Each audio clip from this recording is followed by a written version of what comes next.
লিরিক্সে শহীদ জিয়া থাকায় শেষ ৮ বছরে জেমসকে তার বাংলাদেশ গানটি দেশের অনেক কনসার্টে গাইতে দেওয়া হয়নি। গেল কদিনে এমন পোস্ট ঘুরতে দেখা যাচ্ছে সামাজিক যোগাযোগ মাধ্যমে।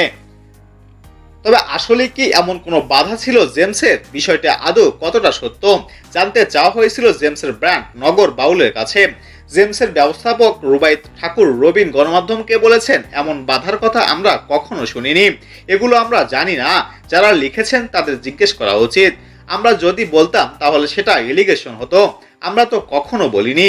একই সঙ্গে রবিন আরো জানিয়েছেন, দেশ এখন ক্রান্তিলগ্নে আছে, ছোটখাটো বিষয়গুলো বড় করে না দেখাই ভালো, দেশকে নিয়ে আমাদের ভাবতে হবে। বাংলাদেশ গানটির গীতিকার ও সুরকার কিংবদন্তি সঙ্গীত শিল্পী প্রিন্স মাহমুদ। অন্তর্জালে গুজব ছড়ানো হচ্ছে শহীদ জিয়ার শব্দ দুটির কারণেই গানটি গাইতে নিষেধ করা হয়েছিল জেমসকে।